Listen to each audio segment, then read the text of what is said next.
Manohara Sarveshwara Niti Mahima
ప్రార్థించుదాము. సర్వశక్తిగలము నిత్య సర్వేశ్వర, విశ్వమంతటిపై రాజ్యాధికారముగా నీ ప్రీతమ కుమారుని ద్వారా సృష్టినంతటినీ పునరుద్ధరింప మానవ జాతి అంతయో పాపదాస్యమైన వ్యక్తిని పొంది మహావయోగం గలవాడవైన నీ సేవకు అంకితమగినట్లను నిత్యము నీ స్తుతి గానము చేయుచున్నట్లును కృప చూపుము. నీతోనూ పవిత్రాత్మతోనూ కలిసి యుగములు జీవించుతూ పాలించు మా ప్రభువును మీ కుమారుడైన క్రీస్తు ద్వారా ఈ మనవి చేయుచున్నాము.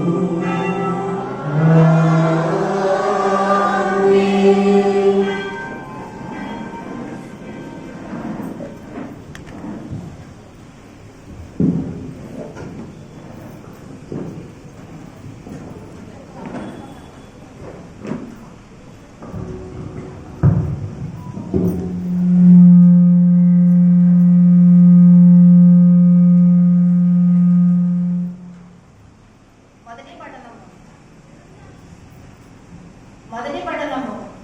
పెద్దలు దావీదును ఇశ్రాయేలులకు రాజుగా అభిషేకించిరి.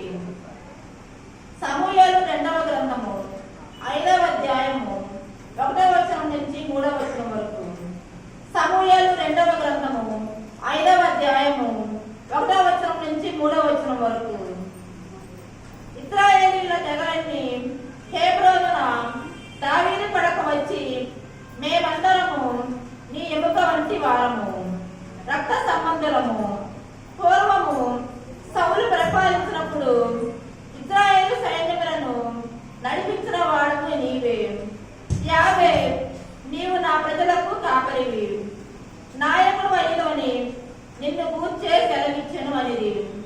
పెద్దలందరూ హెబ్రోనుకు రాగా దావీదు యావే సమక్షమున వారితో ఒడంబడిక చేసుకొనెను.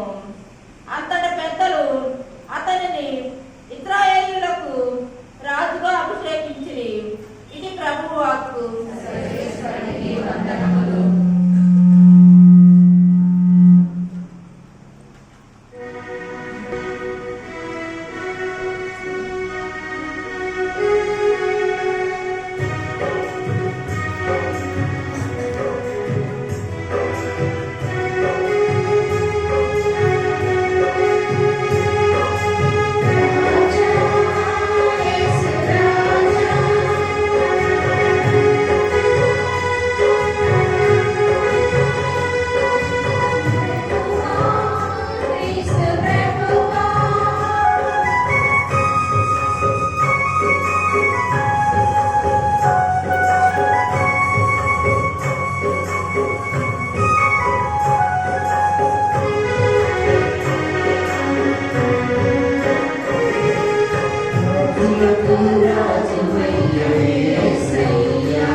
Yeah.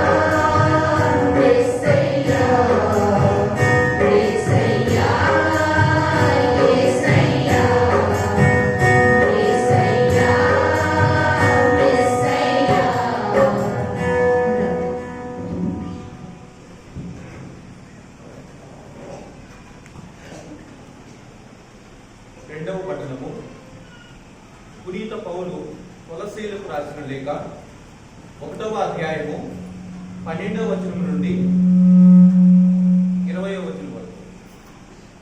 ఆయన మనలను ప్రియపుత్రుని సామ్రాజ్యములోనికి సురక్షితముగా తోడ్కొని వచ్చెను. సహోదరులారా, తన పవిత్రుల వారసత్వములో వెలుగునందు భాగస్థులగుటకు మిమ్ములను యోగ్యులుగా చేసిన తండ్రికి మీరు కృతజ్ఞతలు తెలుపుకొనుచున్నారు. ఆయన మనలను అంధకార శక్తి నుండి విడిపించి తన ప్రియపుత్రుని సామ్రాజ్యములోనికి సురక్షితముగా తోడ్కొని వచ్చెను. ఆ కుమారుని మూలముగా మనకు స్వేచ్ఛ లభించినది, మన పాపములు క్షమింపబడినవి. క్రీస్తు అదృశ్యుడైన దేవుని ప్రత్యక్ష రూపము. ఆయన సమస్త సృష్టిలో తొలుత జన్మించిన పుత్రుడు. ఏలైనా దేవుడు ఆయన ద్వారా పరలోక భూలోకములందు కంటికి కనిపించని అన్ని వస్తువులను, ఆధ్యాత్మిక శక్తులను, ప్రభువులను, పాలకులను, సింహాసనములను, అధికారులను కూడా సృజించెను. దేవుడు సమస్త విశ్వమును ఆయన ద్వారా ఆయన కొరకు సృష్టించెను. ఆయన అన్నింటికంటే ముందుగా ఉన్నవాడు. ఆయనయే సమస్తమునకు ఆధారభూతుడు. ఆయన తన శరీరమైన శ్రీసభకు శిరస్సు. సమస్తమును ఆయనయే ప్రథముడగుటకు ఆయన ఆది అయి ఉండి మృతుల నుండి లేచిన వారిలో ప్రథమ పుత్రుడు. దేవుని సొంత నిర్ణయమును అనుసరించియే ఈ కుమారునిలో దేవుని సంపూర్ణ స్వభావము మూర్తిభవించినది. ఈ కుమారుని ద్వారా సమస్త ప్రపంచమును తిరిగి తనతో సమాధానపరుచుకొనుటకు దేవుడు నిశ్చయించుకొనెను. పరలోక భూలోకముల యందలి సమస్త వస్తువులను ఆయన తన కుమారుని శిలువ బలి ద్వారా తనతో సమాధానపరుచుకొనెను. ఇది ప్రభువు వాక్కు.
లూకా శుభవార్త 23వ అధ్యాయము 35వ వచనం నుండి 43వ వచనం వరకు.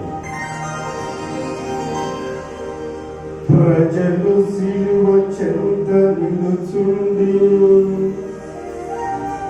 ఇది అంతయు చూచుచుండిరి.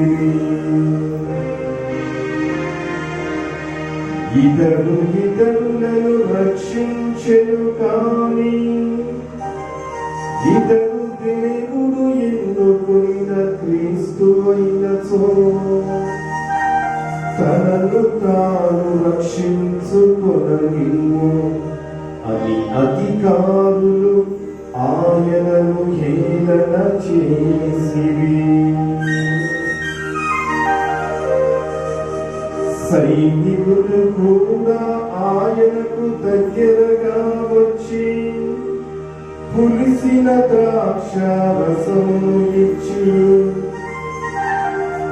యూదుల రాజువైనచో నిన్ను నీవు రక్షించుకొనుము అని పరిహసించిరి. ఇతడు యూదుల రాజు అని పలకమున వ్రాసి సిలువపై భాగమున ఉంచిరి. సిలువ వేయబడిన నేరస్తులలో ఒకడు, నీవు క్రీస్తువు కదా అయినచో నిన్ను నీవు రక్షించుకొని మమ్ములను కూడా రక్షింపు అని ఆయనను నిందింపసాగెను. నిందవాడు వారిని గతించుచు, నీవు దేవునికి భయపడవా, నీవు కూడా అదే శిక్షను పొందుచున్నావు కదా. మనకు విధించిన శిక్ష న్యాయసమ్మతమైనది, మనము మన పనులకు తగు ఫలమును అనుభవించుచున్నాము. కానీ ఏ తప్పిదము చేసి ఎరుగడు అని యేసు వద్దకు తిరిగి, యేసు నీవు నీ రాజ్యములో ప్రవేశించునప్పుడు నన్ను జ్ఞాపకముంచుకొను అని విన్నవించెను.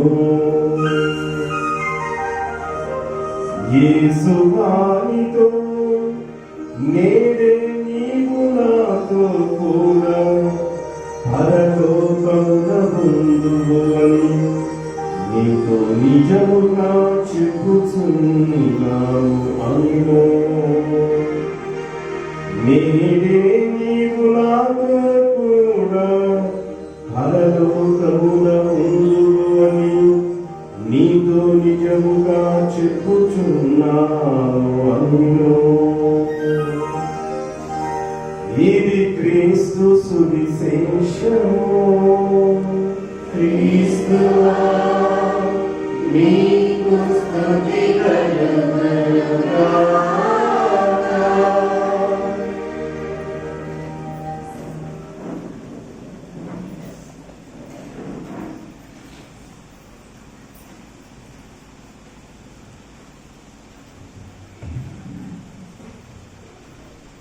క్రీస్తునాథుని యందు మిక్కిలి ప్రియమైనటువంటి సహోదరి సహోదరుడా, మరొకసారి మీ అందరికీ కూడా మీ గ్రామ సంఘ పండుగ శుభాకాంక్షల్ని తెలియజేస్తూ ఉన్నాను. దైవ కృప వలన మరొకసారి మీరందరూ కూడా ఈ గ్రామ వార్షిక మహోత్సవాన్ని, క్రీస్తురాజు మహోత్సవాన్ని జరుపుకుంటూ ఉన్నారు. ఇది దైవ కృప తప్ప మరేది కాదు అని ముందుగా మనము అంగీకరించాలి. తెరేసమ్మ గారు పలుకుతూ ఉన్నారు, క్రీస్తు ప్రభు నిన్ను నన్ను సమస్త విశ్వాన్ని కూడా తన యొక్క హస్తాలలో ఉంచుకొని కాపాడుతూ ఉన్నారు అని తెలియజేస్తూ ఉన్నారు. ఆ క్రీస్తు రాజు కనుక నిన్ను నన్ను కాపాడుతూ ఉండకపోయి ఉన్నట్లయితే ఈరోజు మనం ఆ క్రీస్తు రాజు పండుగని కొనియాడుతూ ఆయన్ని స్తుతించి మహిమపరిచి ఉండగలిగే వారు కాదు. అందుకే ముందుగా మనందరం కూడా ఆ ప్రభుకి ధన్యవాదాలు, కృతజ్ఞతలు తెలియజేసుకున్నాం. గుర్తుకు వస్తూ ఉంది, ఎప్పుడో నేను 30 సంవత్సరాల క్రితం ఇక్కడ దివ్యబలి పూజను సమర్పించి ఉన్నాను. 92లో గురువై ఉన్నాను. అప్పుడు ఆ తర్వాత ఎప్పుడో ఒకసారి ఇక్కడికి వచ్చి దివ్యబలి పూజను సమర్పించినట్లు గుర్తుకు ఉంది. మరలా 30 సంవత్సరాల తర్వాత ఈనాడు మీ పండగ వార్షిక మహోత్సవ సందర్భముగా ఈ దివ్యబలి పూజను సమర్పిస్తూ మీ అందరి కోసం ఈ దివ్య పూజ బలిలో ప్రార్థిస్తూ దేవుని వాక్కు అందించేటటువంటి అవకాశాన్ని దేవుడు నాకు ఇచ్చినందుకు ఆ దేవుడికి ధన్యవాదాలు తెలియజేస్తూ ఈనాటి పండుగ యొక్క మర్మాన్ని, సందేశాన్ని అర్థం చేసుకోవడానికి ప్రయత్నించున్నాం. మన భారతదేశాన్ని 200 సంవత్సరాల పాటు బ్రిటిష్ వారు పరిపాలించారు. ప్రతి దేశంలో కూడా ఒక్కొక్క విధానం ఉంటూ ఉంది. మన భారతదేశంలో కూడా ప్రధానమంత్రి ఉన్నారు. ఆ ప్రధానమంత్రితో పాటు ప్రెసిడెంట్ అని అంటూ ఉన్నారు. అదే విధముగా బ్రిటిష్ వారికి కూడా ప్రధానమంత్రి ఉంటారు. ఆ ప్రధానమంత్రితో పాటు చరిత్రలో వారు కొన్ని సందర్భాల్లో రాజుని కలిగి ఉన్నారు, కొన్ని సందర్భాల్లో రాణులని కూడా కలిగి ఉన్నారు. ఈ ప్రధానమంత్రులు బ్రిటిష్ వారి యొక్క సామ్రాజ్యంలో ప్రధానమంత్రులు రాజుల రాణుల ఆజ్ఞ ప్రకారము పాలిస్తూ ఉంటాడు. క్రీస్తు శకము 16వ శతాబ్దం. అప్పటి వరకు కూడా ఇంగ్లాండ్ దేశం అంతా కూడా కథోలికులే. ఈనాడు ఇంగ్లాండ్ దేశము కథోలిక దేశము కాదు, కానీ వారందరూ క్రైస్తవులు. వారిని ఆధునికులు అంటూ ఉంటారు. ఎలా మీరు కథోలిక శ్రీ సభ నుండి విడివడి ఆ దేశం యొక్క క్రైస్తవులుగా మారి ఉన్నారు అంటే ఇది 16వ శతాబ్దంలో 8వ హెన్రీ రాజు కాలంలో జరిగి ఉన్నది. ఈయన కాలంలోనే ఆయనకు ప్రధానమంత్రిగా పనిచేస్తూ ఉన్నాడు పునీతుడు అయినటువంటి థామస్ మోర్. ఈయనకు వివాహమై ఉన్నది, బిడ్డలు కూడా కలిగి ఉన్నాడు. అయితే ఈయన యొక్క క్రైస్తవ విశ్వాసం అనేది చాలా లోతైనది. ఈయన ప్రధానమంత్రి అయినప్పటికీ కూడా దివ్యబలి పూజలో పాటలు పాడుటకు ఈ విధముగా గాయక బృందంలో ఒకడు అయి పాటలు పాడుతూ ఉన్నాడు. ఎవరో ఒకరు అడిగారు, నీవు ఈ దేశపు రాజుకి ప్రధానమంత్రి, రాజు తర్వాత నీ యొక్క స్థానం అనేది చాలా పెద్దది. రాజు తర్వాత స్థానం అనేది అత్యున్నతమైనటువంటి గౌరవాన్ని లేకపోతే శక్తిని, పవర్ అంటూ ఉంటామే, ఆ అధికారం కలిగి ఉన్నటువంటి నీవు ఒక సామాన్య వ్యక్తి వలె మిగిలిన వారితో కలిసి గాయక బృందంలో ఒకటిగా దివ్యపూజలో పాటలు పాడుతూ ఏమిటి? ఇది 8వ హెన్రీ రాజు గారికి అగౌరవం కలిగించడం కాదా అని అడిగారు. అందుకు ఆయన నవ్వుతూ ఈ విధంగా అన్నారు, ఇది ఏమాత్రము కాదు, నేను ఈ 8వ హెన్రీ మహారాజు కంటే గొప్పవాడు అయినటువంటి క్రీస్తు రాజు కోసం నేను పాటలు పాడుతూ ఉన్నాను. ఇది ఈ రాజుకి ఏమాత్రం కూడా అగౌరవం కలిగించడం కాదు అని తెలియజేస్తూ ఉన్నాడు. క్రీస్తునాథునికి ప్రియమైనటువంటి సహోదరి సహోదరుల, ఇంకా మనం చరిత్రను పరిశీలించినట్లయితే ఈ 8వ రాజు 2వ సంతానం కోసము 2వ వివాహం చేసుకున్నప్పుడు థామస్ మోరు ఆయన్ను ప్రతిఘటించాడు. నీవు చేస్తూ ఉన్నది సరియైనది కాదు, ఇది దేవుని వాక్కు ప్రకారము శ్రీసభ చట్ట ప్రకారము సరికాదు అని ఆయన హెచ్చరించాడు. రాజుగారి యొక్క 2వ వివాహాన్ని ఆయన ఒప్పుకోలేదు. ఏ విధముగానైతే మనం సువార్తలు బాప్తిస్మ యోహాన్ని చూస్తూ ఉన్నాం. హెరోదు రాజు తన సోదరుడైన వచ్చి ఫిలిప్పు భార్య హెరోదియాను తన భార్యగా చేసుకున్నందుకు హెచ్చరించాడు. దేవుని మనిషిగా, దేవుని ప్రవక్తగా ఆ హెరోదు రాజును హెచ్చరించాడు. ఇతను రాజు కదా అని చూడలేదు. తప్పు చేసిన వారు ఎవరైనా తప్పే అనుకున్నాడు. సత్యము ఎంత నిష్ఠూరమైన, ఎంత కష్టమైనా కానీ ప్రకటించాలి అనుకున్నాడు. ఆ సత్యాన్ని ప్రకటించాడు, ఆ సత్యానికి నిలబడ్డాడు. ఈయన కూడా, థామస్ మోర్ కూడా సత్యానికి నిలబడ్డాడు. 8వ హెన్రీ రాజుని ప్రతిఘటించాడు. అతని భార్య, బిడ్డలు, అతని యొక్క అనుచరుడు, సహచరుడు, బంధుమిత్రుడు, శ్రేయోభిలాషులు అందరూ కూడా ఆయనతో అన్నారు, నీకేమయ్యా, దేశమంతా కూడా రాజుగారికి చేసినది ఇష్టం లేకపోయినా వినకుండా ఉన్నారు, మీరెందుకు వినకుండా ఉంటావు? నేను సత్యము మాట్లాడాలి అన్నాడు. తన యొక్క శిరస్సుని కోల్పోయాడు. వేద సాక్షి మరణాన్ని కోల్పోయాడు. దీని ద్వారా మనందరికీ ఒక విషయము ఆయన ఇచ్చి ఉన్నాడు, ఒక గొప్ప సందేశాన్ని ఇచ్చి ఉన్నాడు. మనమందరం కూడా మానవుల రాజుల కంటే, మానవుల పాలకుల కంటే, లేదు లోక పాలకుల కంటే, లోకరాజుల కంటే, లోక చక్రవర్తుల కంటే మనము భయపడవలసినది, మనము సమర్పించుకోవలసినది, విధేయించవలసినది క్రీస్తు రాజుకి, క్రీస్తు రాజు యొక్క మాట ప్రకారం. దానిని ఈనాడు తల్లి శ్రీ సభ మనందరికీ కూడా గుర్తుకు చేస్తూ ఉంది. ఈ ప్రపంచము చరిత్రలో ఎంతో మంది చక్రవర్తులు వచ్చి ఉన్నారు. మనము గ్రీకు చక్రవర్తిని చూస్తూ ఉన్నాం, గ్రీకు వీరుడు వచ్చి ఉన్నాం. అలెగ్జాండర్ ద గ్రేట్ ప్రపంచాన్ని జయించాలి అనుకున్నాడు, జయించాడు. తాను జయించడం వచ్చి ఆ సామ్రాజ్యాన్ని అనుభవించకుండానే మార్గ మధ్యంలో మరణించాడు. ఆ తర్వాత 2వ ప్రపంచ యుద్ధంలో కూడా చూస్తూ ఉన్నాం. ఇట్లా ఈయన జర్మనీ దేశపు నియంత, ఆ తర్వాత ఇటలీ దేశపు నియంత ముస్సోలిని, ఇరువురు కూడా తమ దేశాలని మిగిలినటువంటి దేశాల కంటే కూడా ఎక్కువ స్థానంలో ఉంచాలి అని, ఆ మిగిలిన దేశాల మీద సామ్రాజ్యపత్యాన్ని పొందాలి అని యుద్ధము ప్రకటించారు. క్రీస్తునాథుని మిక్కిలి ప్రియమైనటువంటి సహోదరి సహోదరులారా, ఇది 2వ ప్రపంచ యుద్ధంలో జరిగినటువంటి సంఘటన. ఏమైనది? హిట్లర్ అనుకున్నాడు తన జాతి అనేది మిగిలిన జాతి కంటే కూడా గొప్పది అనుకున్నాడు. యుద్ధాన్ని ప్రకటించాడు. ఒక యుద్ధం తర్వాత ఇంకొక యుద్ధం చేస్తూ విజయాన్ని సాధించుకుంటూ వెళ్ళాడు. కానీ ఎక్కడో నట్టు పట్టది, అర్థమైనది తాను యుద్ధంలో ఓడిపోతూ ఉన్నాను అని. అందుకే యుద్ధం తర్వాత జరిగేటటువంటి అవమానాన్ని భరించడం ఇష్టం లేకున్నా తన తుపాకీతో తాను కాల్చుకొని చనిపోయి ఉన్నాడు. ఇది చరిత్ర మనకు తెలియచేస్తూ ఉన్నటువంటి పాఠం. ఈ చరిత్ర తెలియచేస్తూ ఉంది, ఈ ప్రపంచం మీద ఆధిపత్యాన్ని సాధించాలని యుద్ధాలు చేసిన వారందరూ కూడా కొంతకాలం వరకు మాత్రమే వారు విజయాన్ని సాధించారు. ఆ తర్వాత వారందరూ కూడా కాలగర్భంలో కలిసిపోయారు. ఇది లోకమానాన్ని, మానవుల యొక్క చక్రవర్తులు, రాజుల యొక్క గతి. అందుకే ఈనాడు మనము క్రీస్తు రాజు పండుగని కొనియాడుతూ ఉన్నాం. ఏమిటి ఈ క్రీస్తు రాజు? క్రీస్తు యొక్క ప్రత్యేకత ఏమిటి? 1925వ సంవత్సరంలో 11వ భక్తినాథ బాబు గారు ఈ పండుగను స్థాపించి ఉన్నారు. ఎందుకు స్థాపించి ఉన్నారు అంటే అప్పుడే మొదటి ప్రపంచం అయిపోయినది, మరలా 2వ ప్రపంచానికి సన్నాహాలు ప్రారంభమైనవి.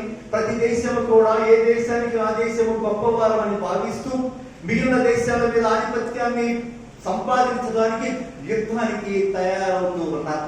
ప్రజలకి దిక్కుతోచలేదు, ఎవరు గొప్ప, ఎవరిని తమ యొక్క రాజుగా అంగీకరించాలి, ఎవరిని తమ యొక్క చక్రవర్తిగా అంగీకరించాలి, ఎవరిని తాము విధేయించాలి, ఎవరు అని అంటే ఆ సందర్భంలో పోపు గారు తల్లి శ్రీ సభ ఈ పండుగను స్థాపించి 1925వ సంవత్సరంలో క్రీస్తు రాజు పండుగను స్థాపించి సందేశం ఇస్తూ ఉన్నది.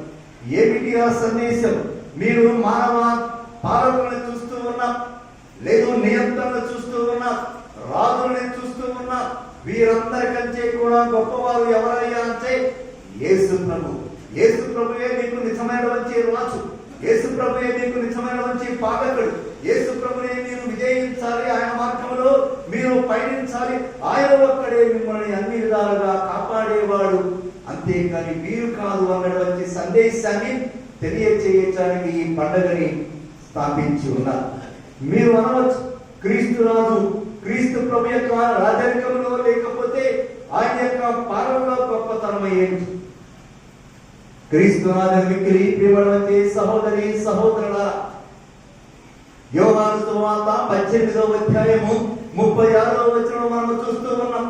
యేసు ప్రభు బంధింపబడి పిలాతు ముందు నిలబడి ఉన్నాడు. పిలాతు అడుగుతూ ఉన్నాడు, నీవు యూదుల రాజు అని నీకు నీవే చెబుతూ ఉన్నావా, లేకపోతే మరి ఒక్కరు వేరే ఎవరైనా ఈ విషయాన్ని నీకు తెలియజేశారా? అయితే నీవన్నట్లే అన్నాడు. అయితే నా రాజ్యం ఈ లోక సంబంధమైనది కాదు అన్నాడు. నా రాజ్యం ఈ లోక సంబంధమైనది కాదు అన్నాడు. ఈయనని ఈ లోక సంబంధమైన రాజుగా చేయాలని కూడా ప్రజలు ప్రయత్నించారు. యోహాను సువార్త 6వ అధ్యాయము 15వ వచనం మనం చూస్తూ ఉన్నాం.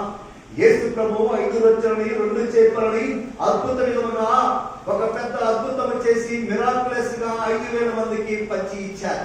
ప్రజలు అనుకున్నారు తమకు రాబోయేటువంటి రాజు ఇతరే, ఇక ఇంతకంటే గొప్ప పాలకుడు, ఇంతకంటే గొప్ప రాజు ఎవరు ఉంటారు?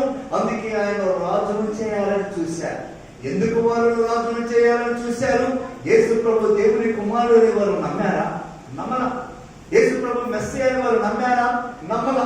వారు ఎందుకు రాజును చేయాలని చూశారు అంటే వారికి భోజనం ఇచ్చారు.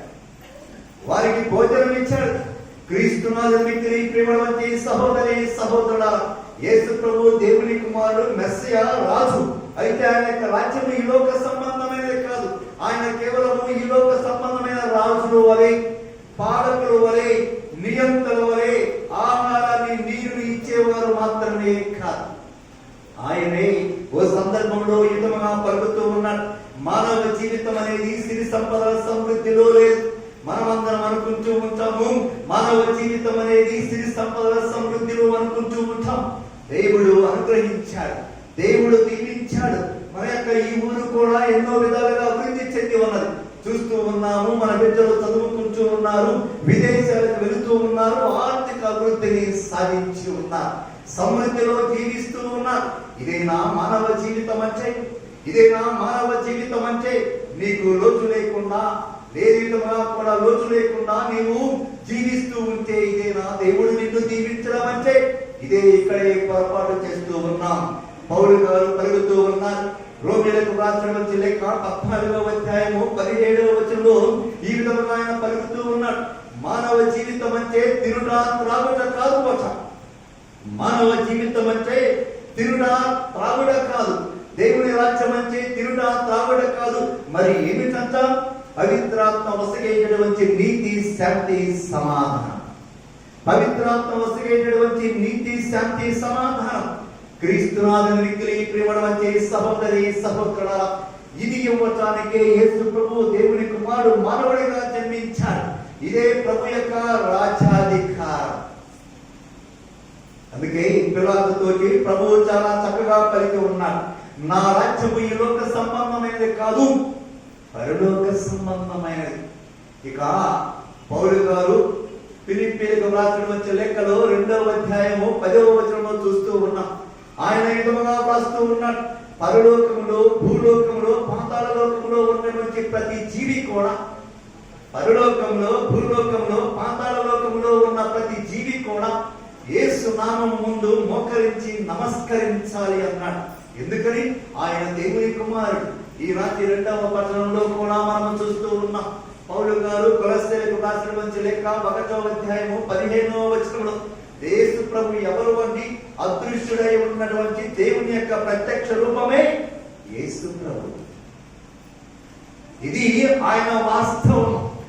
మనకు తెలియనటువంటి యేసుని గురించినటువంటి మర్మం ఇది, యేసుని గురించినటువంటి సత్యం ఇది, యేసుని గురించినటువంటి వాస్తవం ఇది. మరి అటువంటి ఆ యేసుని ఈనాడు మనం ఏమని చదువుకొని ఉన్నాం? లూకా సువార్త 23వ అధ్యాయంలో మనం చూస్తూ ఉన్నాం. యేసు ప్రభు శిలువ మీద వేలాడుతూ ఉన్నాడు. ఎందుకు ఆయన శిలువ మీద వేలాడుతూ ఉన్నాడు? మార్కు సువార్త 10వ అధ్యాయము 45వ వచనం మనం చూస్తూ ఉన్నాం. మనుష్య కుమారుడు ఆయన శిష్యుల్లో 2 వచ్చి ఆయన రాజ్యంలో కుడి ప్రక్కన ఎడమ ప్రక్కన స్థానాలు ఇవ్వమన్నారు. పదవీ వ్యామోహం అండి. అదే కదా ఈనాడు ఈ లోకమంతా కూడా దేని వెంట పరిగెత్తుతూ ఉంది. డబ్బు అంచు ఉంది, సుఖము అంచు ఉంది, పదవి అంచు ఉంది. ఈ పదవి కోసము, ఈ డబ్బు కోసము, సుఖము కోసము ఏదైనా చేస్తున్నారు, దేనికైనా తెగిస్తూ ఉన్నారు. ఎంత శ్రమ అయినా, ఎంత కుయుక్తులైనా పొందటానికి సిద్ధముగా ఉన్నారు. ఎందుకంటే అనుకుంటూ ఉంటారు సంతోషం అనేది దానిలో ఉన్నది అని. పౌలు గారు పలికి ఉన్నాడు కదా రోమీయులకు రాసినటువంటి లేఖలో 14వ అధ్యాయము 17వ వచనం.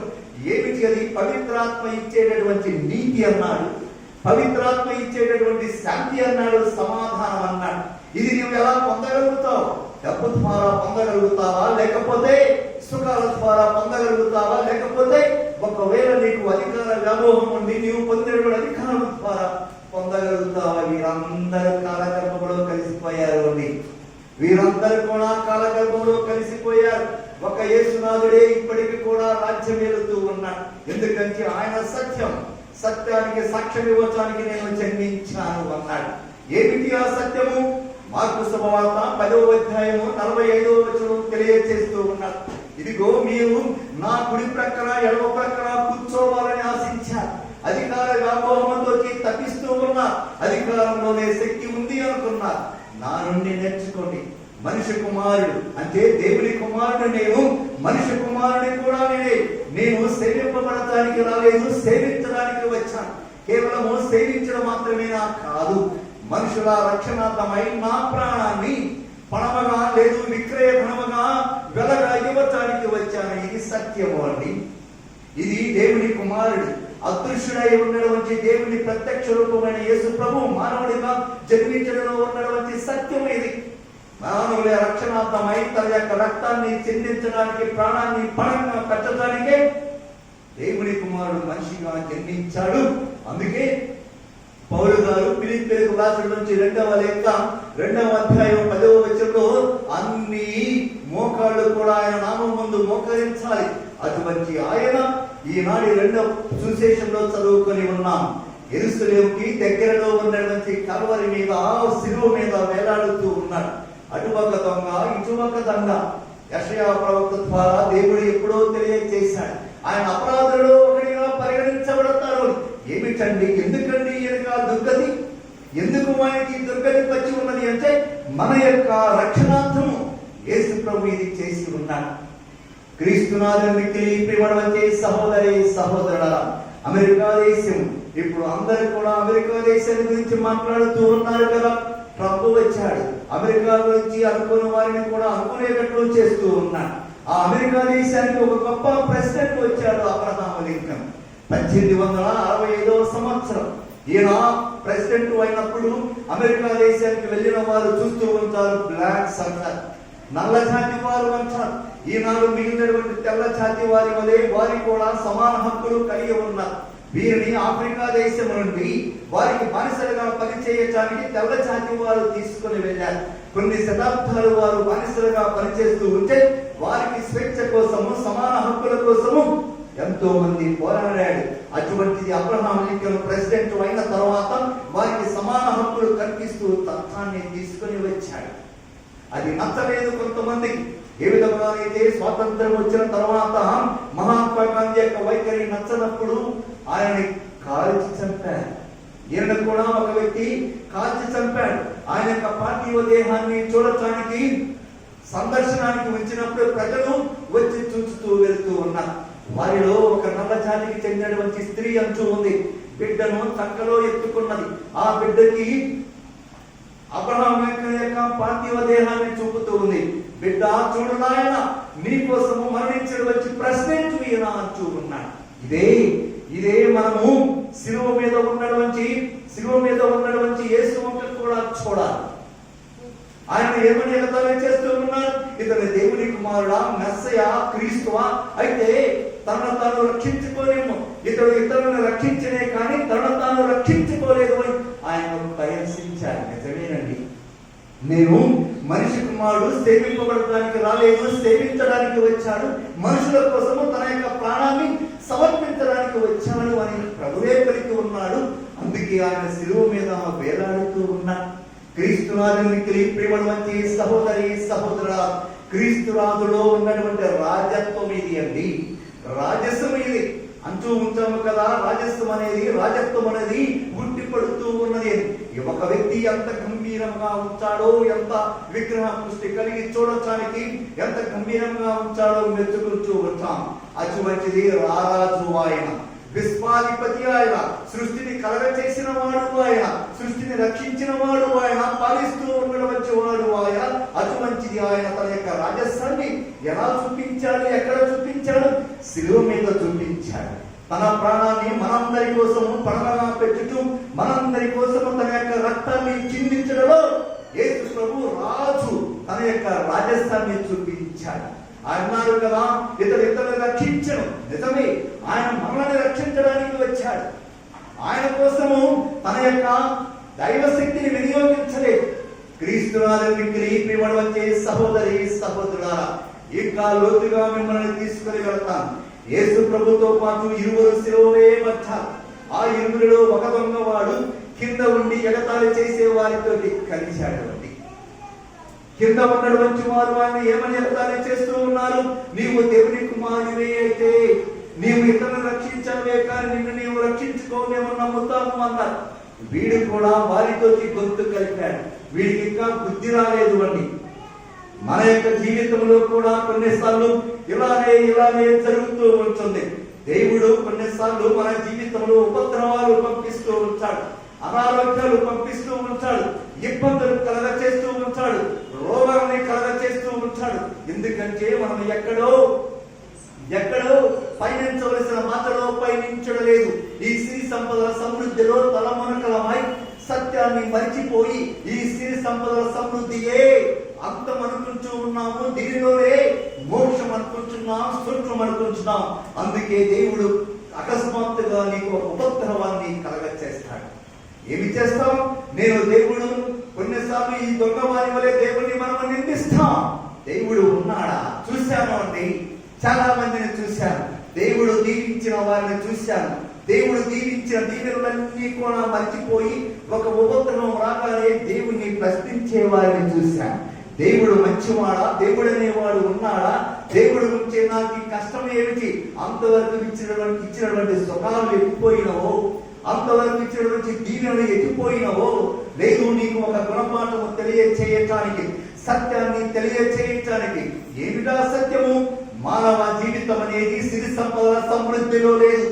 మానవ జీవితం అంటే తినుట, త్రాగుట, సుఖించుట లేదు. మీకు తెలుసు మీరు ఏమి చేస్తూ ఉన్నారు, దానిలో లేదు. అందుకే అప్పుడప్పుడు దేవుడు మీకు ఒక కుదుపు ఇస్తుంటాడు. నీలో కనుక నిజముగా విశ్వాసం వచ్చే, నీలో కనుక నీవు క్రైస్తవురాలని చెప్పుకుంటున్నావు, నీలో కనుక నిజముగా ఉన్నట్లయితే అటువంటి ఉపద్రవం వచ్చినప్పుడు నువ్వు ఎలా స్పందిస్తావు? రెండవ దొంగవాని వలె స్పందిస్తాం. రెండవ దొంగవాడు ఏమని స్పందించాడు? ఆ వాడిని మందలించాడు. నీకు దైవ భయం లేదా? మనం చేసినటువంటి పనులకి తగిన ప్రాయశ్చిత్తాన్ని చెల్లిస్తూ ఉన్నాము అన్నాడు. ఇదండి విశ్వాసం అంటే, ఇదండి మన విశ్వాసం అంటే. అందుకే నీవు క్రైస్తవ విశ్వాసం కలిగి ఉంటే, క్రీస్తు రాజును నీ జీవితంలో రాజుగా అంగీకరిస్తే, నీ జీవితంలో వచ్చే ఏ కష్టానికి ఆయన్ని నిందించవా. ఇది దైవ చిత్తమనుకో, ఆయన ఒక్క చూడు, ప్రార్థన చెయ్యి. కీర్తనకారుడు పలుకుతూ ఉన్నాడు, దేవా దేవా అగాధ స్థలమున నేను నీకు మొరపెడుతూ ఉన్నాను. ఈ దొంగవాడు అదే చేశాడు. వాడికి కూడా చేతుల్లో కాళ్ళలో చీరలు పట్టబడి ఉన్నవి. వాడు కూడా విలవిలలాడిపోతూ ఉన్నాడు, నొప్పికి తట్టుకోలేదు. అయితే వాడు ఏమన్నాడు? వాడికి తెలుసు వాడు చేసినటువంటి ఘోరాలు ఏమిటో వాడికి తెలుసు. వాడిలో పరివర్తన మొదలైనది, పశ్చాత్తాపం మొదలైనది. యేసు వంక చూశాడు. తన తోటి దొంగవాన్ని మందలించాడు, యేసు వంక చూశాడు. వాడికి అర్థమైనది, తమ మధ్యలో తమతో పాటు ఉన్నటువంటి ఈయన మామూలు వాడు కాదు. అక్కడే పవిత్రాత్మ దేవుడు వాడిని తాకాడు. వాడిలో యేసునందు విశ్వాసం కలిగినది. ఇతరులో ఏదో దైవత్వం ఉన్నది, దేవుని శక్తి ఉన్నది.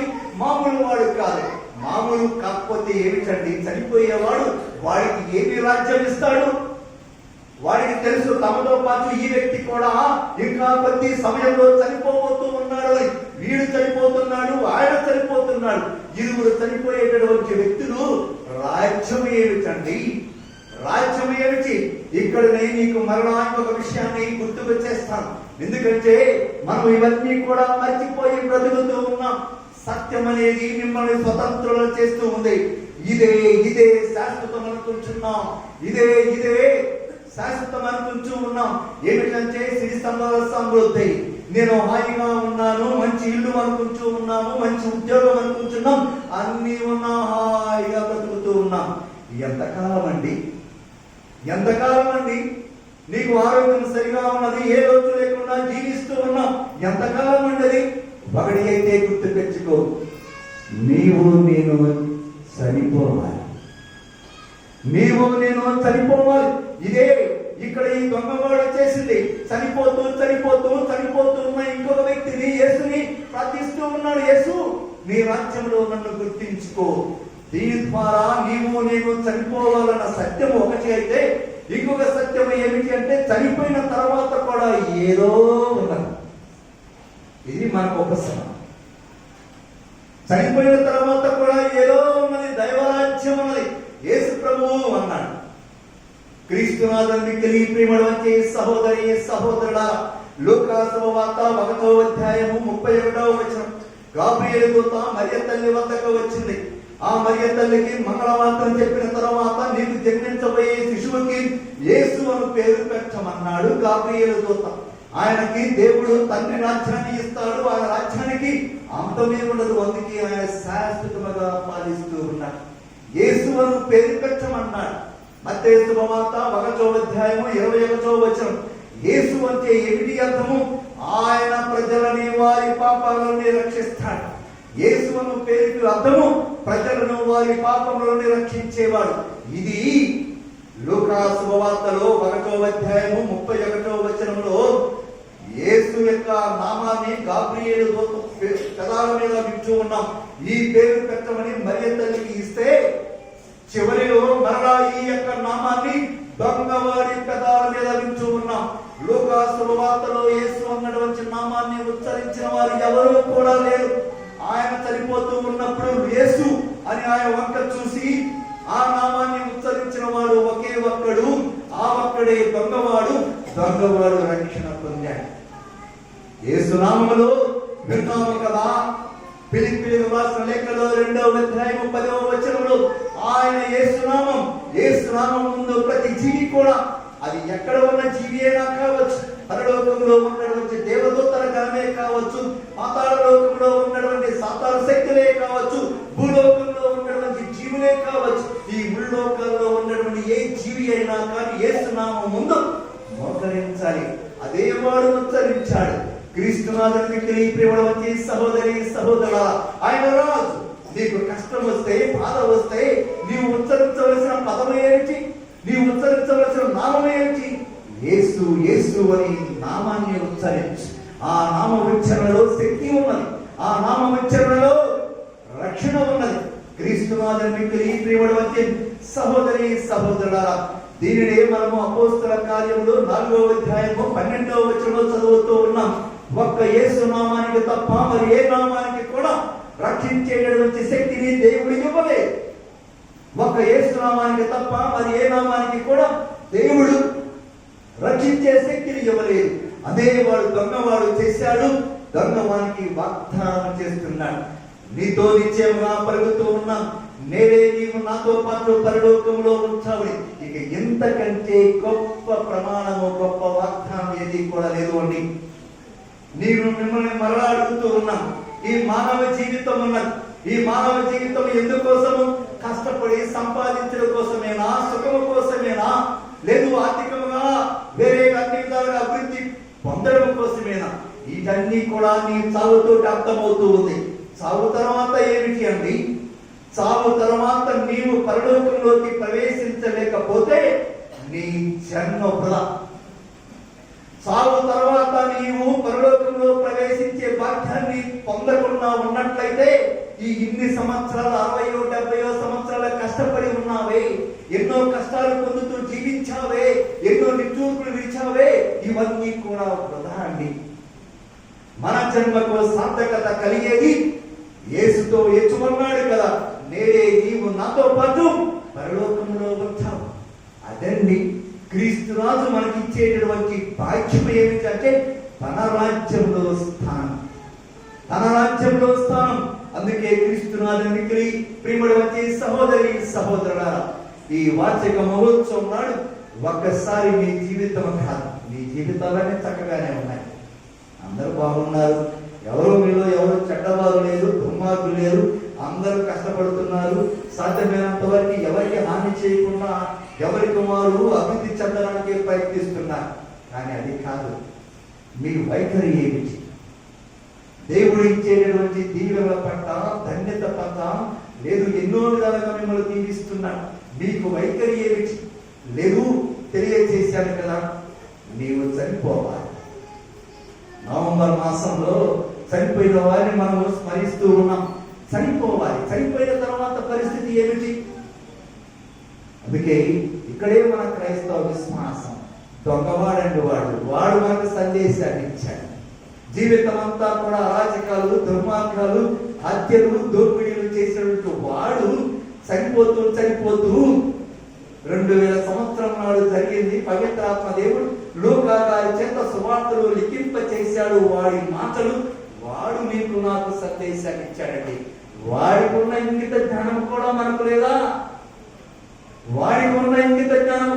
లేదా? యేసు, నీ రాజ్యంలో నన్ను గుర్తించుకో. ప్రభు అన్నాడు వాడితో, నేడే నీవు నాతో పాటు పరలోకంలో ఉంటాం. ఆ పలుకులు ప్రభువు నీకు నాకు పలకకపోతే నీ జన్మ కూడా నా జన్మ కూడా వ్యర్థం. ఆమె పరలోకంలో భూలోకంలో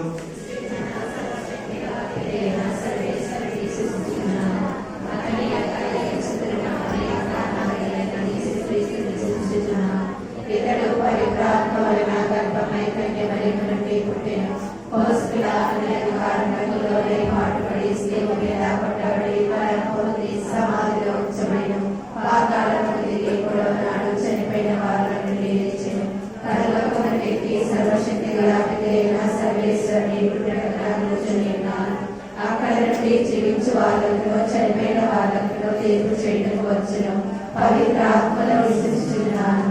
పరిశుద్ధ కథోలిక సభలో పునీతుల సభగా ప్రయోజనంలో విశ్వసిస్తున్నాను. పాపముల మన్నింపులో విశ్వసిస్తున్నాను. శరీరం యొక్క ఉత్థానంలో విశ్వసిస్తున్నాను. నిత్య జీవములో విశ్వసిస్తున్నాను. ఆమేన్.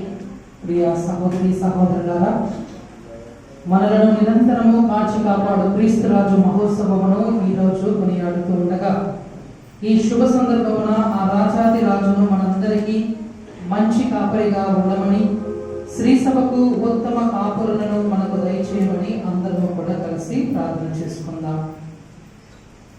ఓ ప్రభువా, క్రీస్తు ప్రభుని ప్రతినిధి అయి మనలను ఆధ్యాత్మికముగా ముందుకు నడిపించుతున్న మా జగద్గురువులు లియో పాపు గారిని, మా పీఠమును ప్రేమానురాగములతో పాలించుచున్న మా భాగీయ తండ్రి గారిని, ప్రపంచమంతటా ఉన్న గురువులను, మఠవాసులను, ఉపదేశులను దీవించండి. వీరంతా క్రైస్తవ సంఘమును నవ సమాజము వైపు, నీతి న్యాయం వైపు నడిపించుచు పేద సాధులకు అండగా నిలిచినట్లు వీరిని దీవించుమని.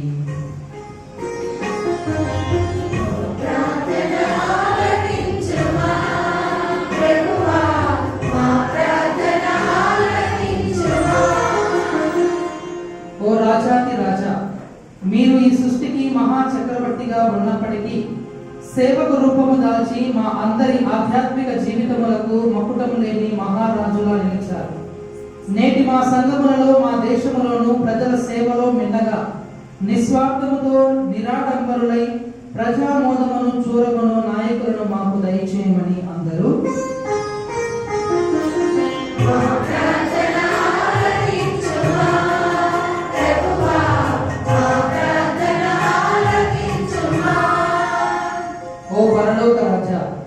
మా సమాజంలో ఉన్న పిల్లలను, పెద్దలను, వృద్ధులను, దివ్యాంగులను దీవించి మీ ప్రేమ వరప్రసాదములతో నింపండి. వీరిని కంటికి రెప్పలా కాచి కాపాడుచు ఫలవంతులను చేయండి. వారంతా సుఖ సంతోషములతో ఆనందముతో ఉండేలా ఆశీర్వదించమని అందరూ మా ప్రార్థన ఆలకించుమా.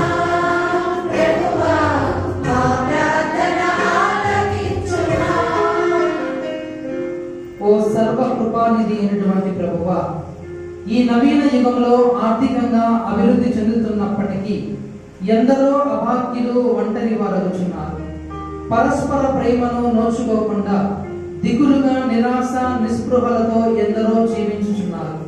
అటువంటి వారందరినీ దీవించండి. వారికి జీవితంపై భరోసా కలిగించుచు మీ వేలాది దీవెనలతో వారిని ధైర్య స్థైర్యములతో దీవించమని అందరూ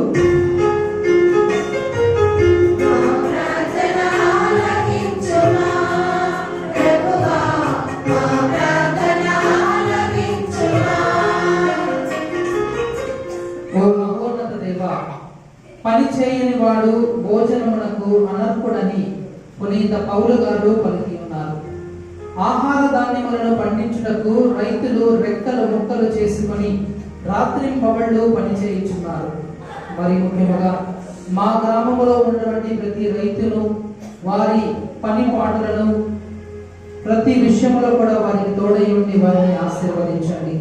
వారికి సకాలంలో వర్షములు కురిపించి పండించిన పంటకు మంచి గిట్టుబాటు ధరను దయచేయమని రైతులందరినీ కూడా దీవించమని అందరూ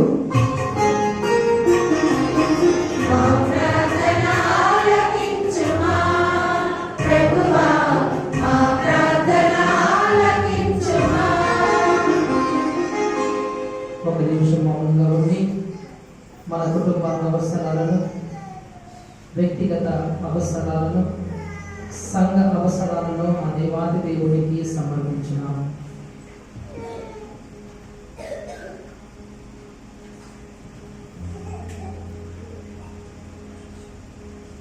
ప్రార్థించుదాము. ఓ పరలోక భూలోక రాజా, క్రీస్తు రాజు యొక్క ఆశీర్వాదములకై ఈ రోజు ఇచ్చట చేరి ప్రార్థించుచున్న మా అందరినీ ప్రత్యేకముగా దీవించండి. మీరే ఎచ్చోటను ఎల్లవేళలా మా హృదయములకు మా ఆత్మలకు రాజువై ఉన్నారు. కావున మా కుటుంబములలో శాంతిని సమాధానమును దయచేయచ్చు ప్రతి ఒక్కరిని దీవించండి. ఈ మా ప్రార్థనలను తలంపులను మా నాథుడైన క్రీస్తు ద్వారా అడిగి వేడుకొనుచున్నాము తండ్రి, ఆమేన్. దయచేసి అర్పణలు తీసుకొచ్చిన వాళ్ళు ముందుకు రండి.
జీవన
మీరు నేను అర్పించి బలి సర్వశక్తి గలైన సర్వేశ్వరుడికి ప్రీతికరమైన ప్రార్థించుదాము. ప్రభు తన నామస్తుతి మహిమల కొరకును మన ప్రయోజనం కొరకును తన పవిత్ర శ్రీ సభ ప్రయోజనం కొరకును మీ కర్మల ద్వారా ఈ బలిని స్వీకరించును కాక. ఓ ప్రభువా, మాకు మీతోను మా సోదరి సోదరులతో గల సఖ్యతను గుర్తుగా మేమర్పించి బలిని స్వీకరింపు. ఈ బలి ద్వారా శాంతి సమైక్య వరం మాకు లభించును గాక. మా ప్రభు అయిన క్రీస్తు ద్వారా ఈ మనవి చేయుచున్నాము. తన తండ్రివైన నీకు శాశ్వతమును విశ్వవ్యాప్తమైన రాజ్యమును అర్పించే నిమిత్తము సకల సృష్టి వస్తువులను తన పాలనకు లోపరుచుకొను. సత్యములకు జీవములకు నిలయమైన రాజ్యమిది. పావిత్ర్యములకును అనుగ్రహములకు మూలమైన రాజ్యమిది. నీతి ప్రేమ సమాధానంతో గల రాజ్యమిది. కావున సకల పునీతులతోనూ దూతలతోనూ ఏకమై నిన్ను సదా స్తుతించుచు నీ మహిమను ప్రకటించుట ఎట్లనగా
ప్రభువైన యేసు నామమున చేయువారు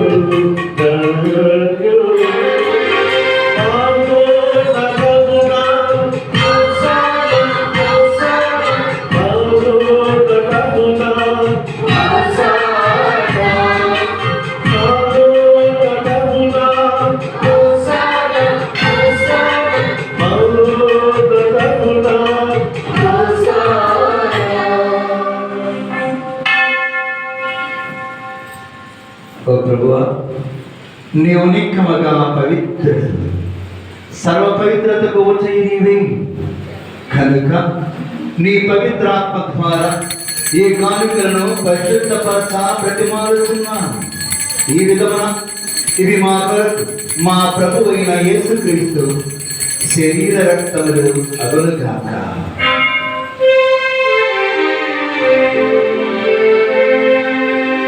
అతడు సిలువ శ్రమలకు తనను తాను ఇష్టపూర్తిగా అప్పగించుకొనినప్పుడు అప్పమునందుకొని కృతజ్ఞతావందనములు చెప్పి త్రుంచి శిష్యులకిచ్చుచు ఇట్లనెను, మీరందరూ దీనిని తీసుకొని భుజింపు.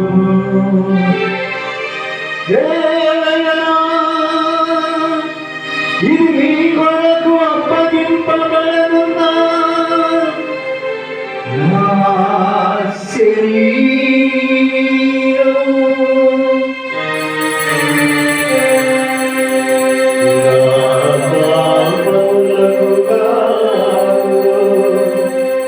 సిలువ మీద కొట్టబడిన యేసుదేవా, నీకే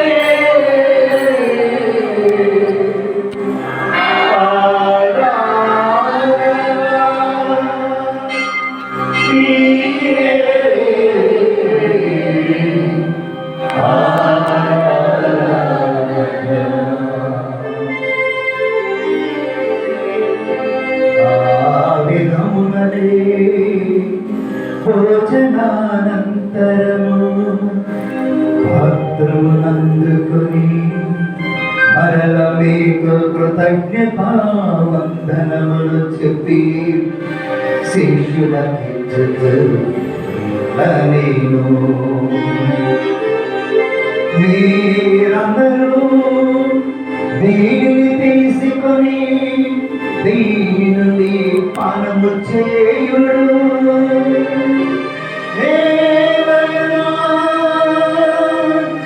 ఇది నూతన నిత్య నిబంధన యొక్క నా రక్తపు పాత్రము. ఇది మీ కొరకును అనేకుల కొరకును పాప పరిహారమునకై ధారబోయబడును. దీనిని నా జ్ఞాపకార్థము చేయుడు.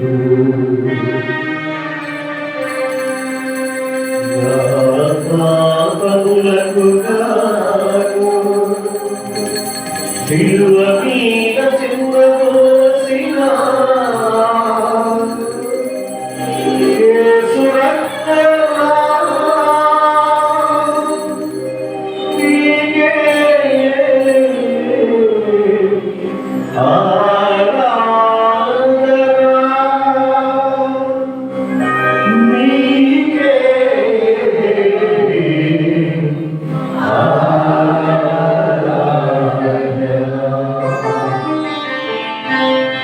ఇది విశ్వాస రహస్యము.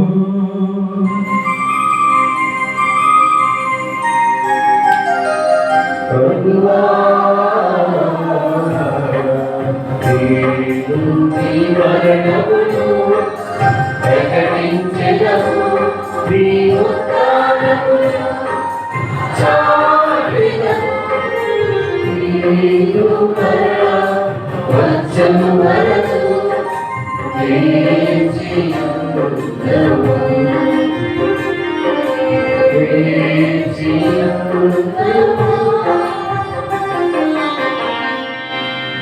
కనుక తండ్రి, క్రీస్తు మరణంలో ఉత్థానమును స్మరించుచు జీవమునకు యప్పమును రక్షణ పాత్రను మీకు సమర్పించుచున్నా మీ సముఖం నుంచి మీకు పరిచర్య చేయుటకు మమ్మ పాత్రులుగా చేసినందుకు మీకు వందనములు తెలుపుచున్నా. క్రీస్తు శరీరక్తములందు పనిమారిన మమ్మ పవిత్రాత్మ ద్వారా ఐక్యపరచమని బ్రతిమాలుచున్నా.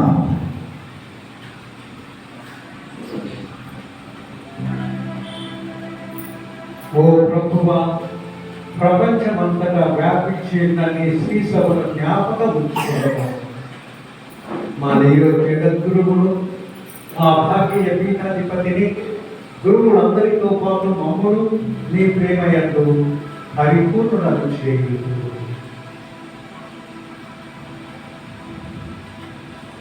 ఓ ప్రభువా, ఈరోజు క్రీస్తు రాజ్య మహోత్సవాన్ని యావత్ ప్రపంచమంతటా కూడా కథోలిక సహోదరులు జరుపుకుంటున్నటువంటి ఈ సమయంలో కథోలిక శ్రీశ్వర ప్రత్యేకంగా దీవించి ఆశీర్వదించండి. ముఖ్యంగా ఈ జరుగు పాలనలో ఉన్నటువంటి విశ్వాసులు కుటుంబాలు ఈ పండుగను తమ యొక్క చర్చి పండుగగా సంఘ పండుగగా కొనియాడేటువంటి తరుణంలో ప్రతి కుటుంబాన్ని కూడా దీవించండి, ఆయన ఆశీర్వదించండి. కుటుంబాలన్నిటిలో కూడా శాంతిని సమాధానాన్ని దయచేయండి, మంచి బయలుపడటం దయచేయండి. ఉద్యోగాలలో ఎప్పుడు ప్రతి వారికి తోడుగా ఉంటూ వారిని నడిపించండి. పొరుగు గ్రామాలకు వెళ్ళి పొరుగు ప్రాంతాలకు వెళ్ళి ఎంతో మంది కూడా జీవిస్తూ ఉండగా తండ్రి, వాళ్ళందరినీ కూడా పేరు పేరున కూడా దీవించి ఆస్వాదించమని ప్రార్థన చేస్తూ ఉన్నాను. వాళ్ళు ఎక్కడ ఉన్నా ప్రభావ వాళ్ళందరినీ కూడా సురక్షితంగా ఉండేటువంటి విధంగా ఆయురారోగ్యాలతో ఉండేటువంటి విధంగా వారిని దీవించి ఆశీర్వదించమని ప్రార్థన చేస్తూ ఉన్నాం. ఈ పండుగ దినాన ఎంతో మంది కూడా పొరుగు గ్రామాల నుంచి వస్తూ ఉన్నారు తండ్రి. వాళ్ళందరినీ కూడా దీవించండి, ఆశీర్వదించండి.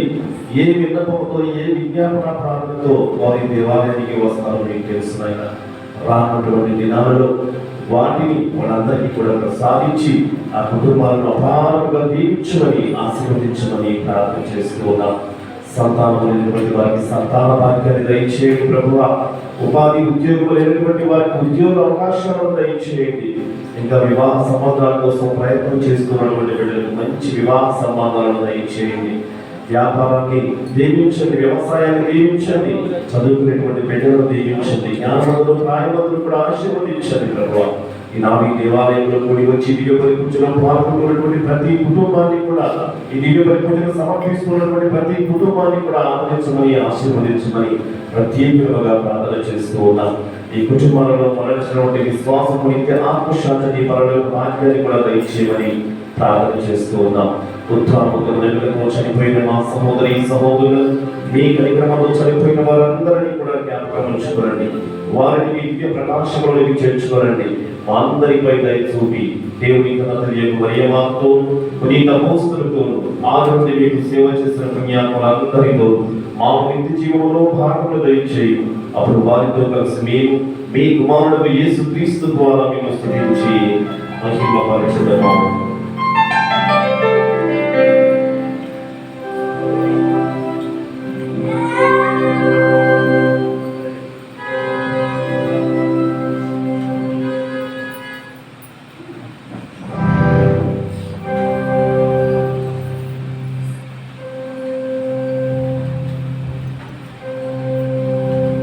క్రీస్తు ద్వారా, క్రీస్తుతో, క్రీస్తునందు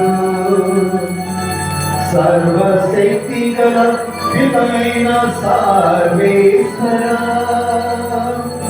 పవిత్రాత్మతో ఏకమయుండు మీకు యుగ యుగములు గౌరవ మహిమలు కలుగునుగాక.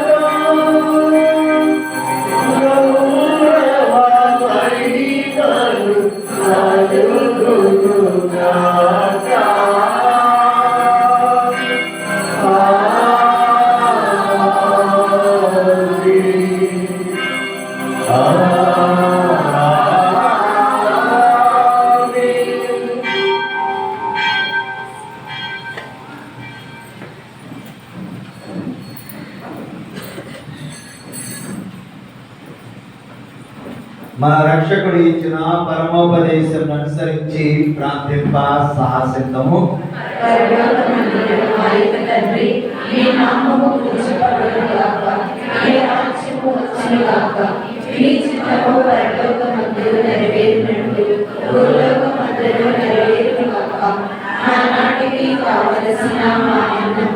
మాకు నేటికి అనుగ్రహింపుము. మా యొక్క అప్పుడైన వారిని మేము మన్నించినట్లు మా అప్పులను మీరు మన్నింపుము. మాకు శోధన యందు ప్రవేశింపనివ్వక కీడుల నుండి మమ్మల్ని రక్షింపుము. ప్రభువాని కీడుల నుండి మమ్మల్ని రక్షింపుము. మా ఈ రోజుల్లో మాకు శాంతిని ప్రసాదింపుము. నీ దయానికి మన పాపము నుండి మా విముక్తులను చేసి అన్ని కొరతల నుండి సర్వదా కాపాడుము. మేము మోక్షానందమును మా రక్షకుడైన యేసుక్రీస్తు ఆత్మను నిరీక్షించుచున్నాము.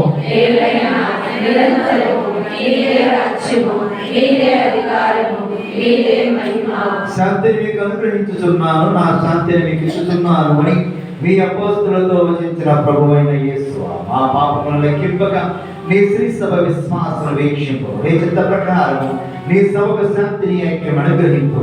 హృదయంలో జీవించు పరిపాలించు ప్రభువా. ప్రభు శాంతి సమాధానం ఎల్లప్పుడూ మీ అందరితో ఉండగాక. ఒకరికొకరు సమాధానం తెలుపుకోగలము.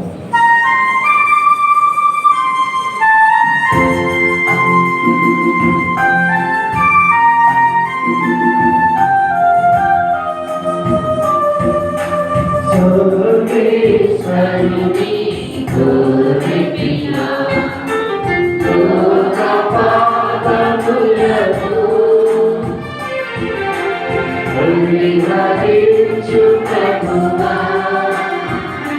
మాకు దయ చూపుము మాకు దయ చూపుము మాకు దయ చూపుము దేవా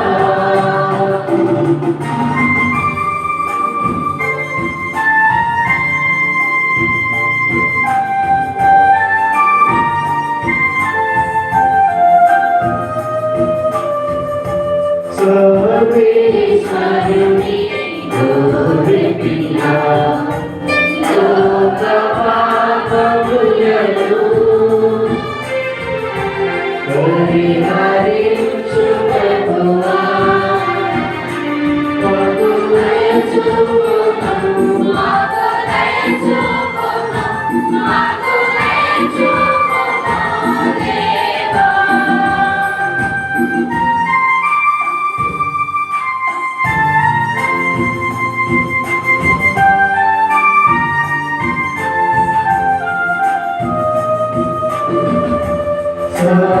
సర్వేశ్వరుని గోరెపిల్లా లోక పాపములను పరిహరించు ప్రభువా మాకు శాంతిని మాకు శాంతిని మాకు శాంతిని దయచేయుము ఇదిగో సర్వేశ్వరుని గొర్రెపిల్ల ఇదిగో లోకము యొక్క పాపములను పరిహరించు ప్రభు ఈ గొర్రెపిల్లకు పిల్లబడిన వారు ధన్యులు. ప్రభువా మీరు నా ఇంట ప్రవేశించుటకు నేను పాత్రాన్ని కాను కానీ మీరు ఒక్క మాట పలికిన నా ఆత్మ స్వస్థత పొందుదును ప్రియ సహోదరి సహోదరులారా,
రండి ఆరగించండి ఆరగించి ఆత్మలో ఆనందించండి రండి రండి ప్రియులారా ఆరగించండి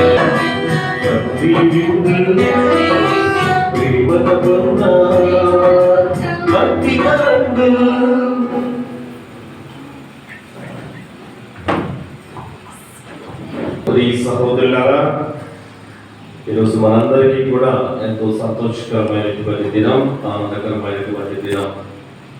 గ్రామ పండుగ అంటే గ్రామంలో పుట్టినటువంటి వాళ్ళు, ఎక్కడెక్కడో ఉన్నటువంటి వాళ్ళకు కూడా ఒక ఆశ ఏంటంటే పూజలో పాల్గొనాలి, దేవుని యొక్క దీవెనలు దానికి మెండుగా పొందుకోవాలని చెప్పి అందరూ కూడా అనుకుంటూ ఉంటారు. కాబట్టి ఈరోజు మన గ్రామం క్రీస్తు రాత్రి యొక్క మహోత్సవాన్ని జరుపుకుంటున్నటువంటి శుభవేళ, ఈ ఆనంద వేళ. గ్రామంలో ఉన్నటువంటి ప్రతి ఒక్కరికి కూడా పండుగ శుభాకాంక్షలను తెలియజేస్తూ ఉన్నాను.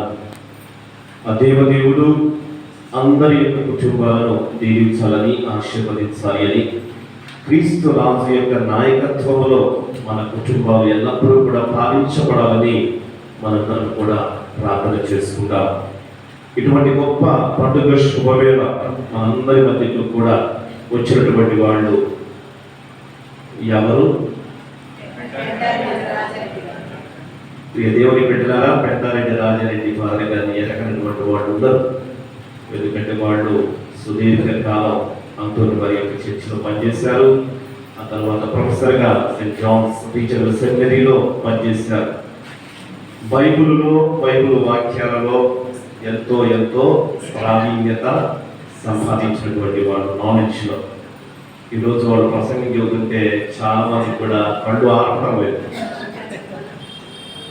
ఎందుకంటే నాన్ స్టాప్గా బ్రేక్ లేకుండా ఆ మాటలు, ఆ వాక్యాలు అనేటువంటివి తడుపుకోకుండా నోటి నుంచి వస్తున్నాయంటే వాళ్ళు ఎంత ప్రావీణ్యత కలిగినటువంటి వాళ్ళు మనందరికీ కూడా అర్థమవుతుంది.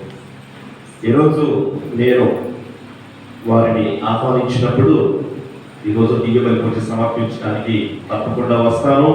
మాకు అక్కడ బంధువులు కూడా ఉన్నారు, మా మేనత్త కూడా ఉన్నది, కాబట్టి నేను తప్పకుండా వస్తానని చెప్పి వాళ్ళు ఈరోజు మనందరి మధ్యలో కూడా ఈ దివ్యబలి పూజ సమర్పించడానికి వచ్చి ఉన్నారు. రావటమే కాదు, ఎంతో చక్కనైనటువంటి వాక్యాన్ని మనందరికీ కూడా తెలియజేశారు.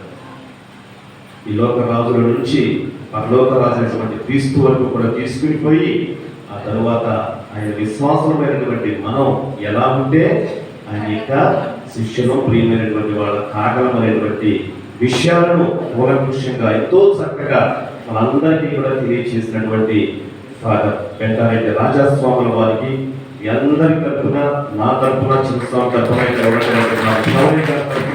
ప్రత్యేకంగా కృతజ్ఞతలను తెలియజేస్తూ వారిని అభినందిస్తూ ఉన్నారు.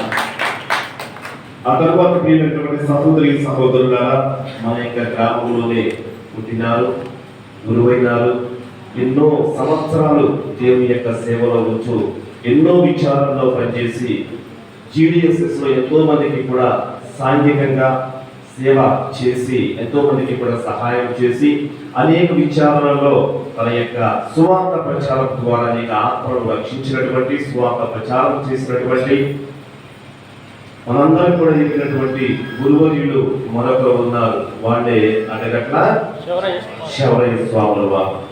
మరి వాళ్ళ వయసులో పెద్దవాళ్ళైనప్పటికీ కూడా నేను పిలిచినప్పుడు తప్పకుండా వాళ్ళు ఒకే ఒక మాట అన్నారు, నేను తప్పకుండా వస్తాను అనే మాట మాత్రం అన్నాను. ఏం మాట్లాడలేదు, ఒక్క మాట మాట్లాడేది. కాబట్టి ఈరోజు ప్రత్యేకంగా మన యొక్క ఆహ్వానాన్ని మన్నించి మనందరి మధ్యకు కూడా వచ్చి, నా గ్రామంలో, నేను పుట్టినటువంటి గ్రామంలో ఈ పండుగ పూజలో పాల్గొనాలి అని చెప్పి మనందరి మధ్యకు కూడా వచ్చి మనతో పాటు ఈ దివ్యబలి పూజలో పాల్గొనేటువంటి ఫాదర్ గారికి ప్రత్యేకంగా మీ అందరి తరఫున ధన్యవాదాలను తెలియజేస్తూ ఉన్నాను. ఇక తర్వాత సహోదరి సహోదరులారా, మరి చిన్న ఫాదర్ గారు నాకు తోడుగా, నాకు నీడగా, నాకు సహాయం చేస్తూ అనేక గ్రామాలలో పూజా పనులు, అదేవిధంగా పట్టచేతలలో దేవుని యొక్క వాక్యాన్ని రెండు చేతులను తాళ చెరువులో దేవుని యొక్క వాక్యాన్ని తెలియజేస్తూ నాకు సహాయ సహకారంగా ఉన్నటువంటి చిన్నపాలు గారికి ప్రత్యేకంగా ధన్యవాదాలు తెలియజేసుకుంటూ ఉన్నాను. మరి ఒక పండుగ జరగాలంటే దానికి ఎంతో ప్లానింగ్ అనేటువంటిది ఉండాలి. ఈ ప్లానింగ్ అనేటువంటిది లేకపోతే పండుగలు అనేటువంటి ఫెయిల్ అయితే, ముఖ్యంగా సంఘ పెద్దలు అనేటువంటి వారు, గుడి పెద్దలు అనేటువంటి వాళ్ళు ఏ పండుగ చేయాలన్నా కూడా చాలా ముఖ్యమైనటువంటి పాత్ర వహిస్తారు.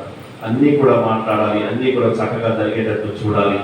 మరి గుడి పెద్దలు చాలా రోజులుగా ఈ పండుగ కోసం ఎన్నో ప్లాన్స్ పెంచి ఉన్నారు. మేమందరం కూడా ఒక మీటింగ్లో కూర్చున్నాం, ఎలా చేయాలి, ఎప్పుడు ఎలా ఇది జరగాలి అనేటువంటి విషయం. కాబట్టి ఈ ప్లాన్లో పాత్రలైనటువంటి పెద్దలందరికీ కూడా ప్రత్యేకంగా ధన్యవాదాలను తెలియజేసుకుంటూ ఉన్నాను. మరి చక్కగా ఈ యొక్క పండుగ నిర్వహించడానికి వారు చేసినటువంటి కృషి అనేటువంటిది చాలా గొప్పది. వారికి ప్రత్యేకంగా ధన్యవాదాలు తెలియజేసుకుంటూ ఉన్నాను. ఆ తర్వాత ప్రియమైనటువంటి సహోదరులారా, మన సెయింట్ సిస్టర్స్ డెకరేషన్ చాలా చక్కగా చేసి ఉన్నారు. మరి తాళచెరు నుంచి మన మధ్యకు వస్తూ తాళచెరు నుంచి మన మధ్యకు వచ్చి చక్కగా ఈ డెకరేషన్ చేయడంలో వాళ్ళు ఎంతో మనకు సహాయపడుతూ ఉన్నారు. సుదూరమైనప్పటికీ కూడా మన మధ్యకు వచ్చి చక్కగా డెకరేషన్ చేసి మనందరం కూడా ఈ దివ్య పూజలో పాల్గొనడానికి వారు చేసినటువంటి సహాయాన్ని బట్టి వారికి ప్రత్యేకంగా ధన్యవాదాలు తెలియజేసుకుంటూ ఉన్నాను. అదేవిధంగా ప్రియమైనటువంటి సహోదరులారా, ఈ గ్రామంలో పుట్టినటువంటి కన్యాస్త్రీలు కావచ్చు, లేకపోతే వేరే విచారణ చూసినటువంటి కన్యాస్త్రీలు కావచ్చు, మనందరి కూడా ఉన్నారు. ఈ దివ్య పూజలో పాల్గొంటూ మనందరి కోసం కూడా ప్రార్థన చేసినటువంటి వారందరికీ కూడా ప్రత్యేకంగా ధన్యవాదాలను తెలియజేసుకుంటూ ఉన్నారు. ఆ తర్వాత ఉపదేశించినటువంటి రాజారెడ్డి ప్రత్యేకంగా ఇక్కడ ఉండి అన్ని ఏర్పాట్లు కూడా చాలా చక్కగా చూస్తూ చేస్తూ అన్ని కూడా సక్రమంగా జరగడానికి ఆయన యొక్క సహాయము, ఆయన యొక్క చొరవ అనేటువంటిది చాలా అభినందనీయం. కాబట్టి రాజారెడ్డి ఉపదేశానికి కూడా ప్రత్యేకంగా ధన్యవాదాలను తెలియజేస్తున్నాను. ఆ తర్వాత మనందరి మధ్య ఒక ఉత్సాహపరిచేటువంటి ఒక అతను ఉన్నాడు. మా తాళ చెరువులో మేము ఎప్పుడు కూడా ఉత్సాహపరిచేటువంటి యవనస్తులు అంటూ ఉంటాం. గంజి సుధాకర్ చాలా చక్కగా చాకచక్యంగా ఏ పని చెప్పినా సరే నేను చేయను అని చెప్పకుండా, స్వామి మీరు చెప్పండి నేను చేస్తాను, నేను ఉంటానని చెప్పి ఎప్పుడు కూడా అంటాడు. కాబట్టి ఈరోజు లైఫ్ టెలికాస్ట్ కూడా చాలా చక్కగా మనందరికీ కూడా ఇస్తూ ఉన్నాడు. దేశ విదేశాలలో ఉన్నటువంటి వాళ్ళందరికీ కూడా చక్కగా ఈ యొక్క ప్రోగ్రాం నిర్వహించడానికి లైఫ్ టెలికాస్ట్ ఇస్తున్నటువంటి సుధాకర్ ప్రత్యేకంగా ధన్యవాదాలు తెలియజేసుకుంటున్నాను. ఇంకా ఈ పండుగలో పాల్గొనేటువంటి ప్రతి ఒక్కరు కూడా విశ్వాసులు కావచ్చు, యువకులు కావచ్చు, ఇంకా ఎవరైనా దీని వెనుక ఉన్నట్లయితే ఉపదేశాలు చెప్తారు. వాళ్ళందరికీ కూడా ప్రత్యేకంగా ధన్యవాదాలు తెలియజేసుకుంటూ ఉన్నాను. మీరు సహోదరులు చాలా ముఖ్యమైనటువంటి విషయం, చాలా గుర్తుండిపోయేటువంటి విషయం ఏంటంటే, ఈరోజు తుమ్మా శివరెడ్డి రోస్మేరీ వారి యొక్క కుటుంబము మన యొక్క దేవాలయానికి వెండి కిరీటాలు ఇస్తూ ఉన్నారు. ఆ వెండి కిరీటాలు ఎందుకు ఇస్తూ ఉన్నారు అంటే, సిస్టర్ తుమ్మా ఇన్యాసమ్మ వాళ్ళ యొక్క అక్క గోల్డెన్ జూబిలీ సందర్భంగా ఆ జ్ఞాపకార్థం వాళ్ళ దేవాలయానికి వెండి కిరీటాలను బహుకరిస్తూ ఉన్నారు. దయచేసి ఎవరైనా ముందుకు వచ్చి ఆ వెండి కిరీటాలు చూపించినట్లయితే కనపడుతున్నాయా? కాబట్టి ఈ రోజుల్లో వెండి చాలా ఖరీదు ఎక్కువ, చాలా జాగ్రత్తగా ఉండాలి. కాబట్టి వారికి ప్రత్యేక విధంగా ధన్యవాదాలు తెలియజేస్తూ ఉన్నాను. సుమారు ₹1,00,000 దాకా వాళ్ళు ఆ వెండి కిరీటాలకు ఖర్చు పెట్టారు. కాబట్టి అవి గుళ్ళో పెట్టినప్పుడు పండగలకి మళ్ళీ తీసి చాలా భద్రపరచుకోవాల్సిన ఆవశ్యకత అనేటువంటిది ఎంతైనా ఉంది. కాబట్టి వారికి వారి కుటుంబానికి ప్రత్యేకంగా ధన్యవాదాలను తెలియజేసుకుంటూ ఉన్నాను. ఆ తర్వాత ప్రియమైనటువంటి దేవుని బిడ్డలారా, మరి పాటలు పాడేటువంటి వాళ్ళు చాలా ముఖ్యమైనటువంటి వాళ్ళు. నిన్ననే శశీలమ్మ పండుగ మనందరం కూడా చేసుకున్నాం. శశీలమ్మ సంగీతానికి పాటకు పునీతురాలు. పాటలు పాడేటువంటి వాళ్ళు ఎందుకు ముఖ్యమైన నేను చెప్తున్నానంటే, దివ్య పూజలో భక్తియుతంగా పాల్గొనాలంటే పాటలు అనేటువంటి చాలా సుందరంగా, చాలా చక్కగా ఉండాలి. ఆ విధంగా సుందరంగా చక్కగా ఈరోజు పాటలు పాడేటువంటి మా తాళ చెరువు గాయక బృందానికి, అంతోని వారి యొక్క గాయక బృందానికి ప్రత్యేక విధంగా ధన్యవాదాలు తెలియజేస్తున్నాను. మరి వారిని నడిపించినటువంటి సాక్ష్యం వేసినటువంటి నాగరాజు ప్రత్యేక విధంగా వందనాలను నేను తెలియజేస్తూ ఉన్నాను. ఇక మైక్ అండ్ లైటింగ్ తదితర ఏర్పాట్లు ఎవరైతే చేశారో వాళ్ళందరికీ కూడా ప్రత్యేక విధంగా ధన్యవాదాలు తెలియజేస్తూ విశ్వాసులందరికీ కూడా ధన్యవాదాలు తెలియజేస్తూ ఉన్నాను. మరి ఇప్పుడు మన రాజస్వామి వారు ముందుకు వచ్చినట్లయితే ఒక చిరు సన్మానాన్ని మన యొక్క గ్రామ పెద్దలు చేస్తారు.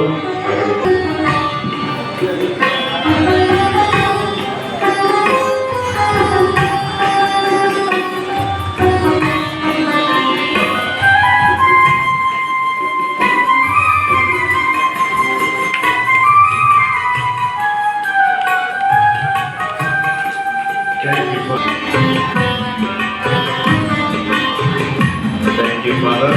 ఈ పండుగకు వచ్చినందుకు మీరు పలుకుతూ మాతో కలిసి సమర్పించినందుకు మీ పూజలో పాల్గొన్నందుకు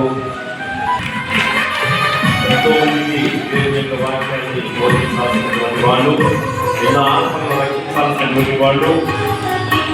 థ్యాంక్ యూ పవన్.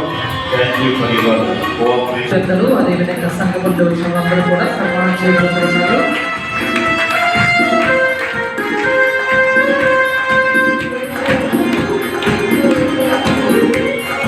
అదేవిధంగా ఫాదర్ గారు గురువు అయ్యి 5 సంవత్సరాలు కూడా అవుతుంది కాబట్టి ఫాదర్ గారిని చేసిన నాగరాజు మాస్టర్ గారికి ధన్యవాదాలు.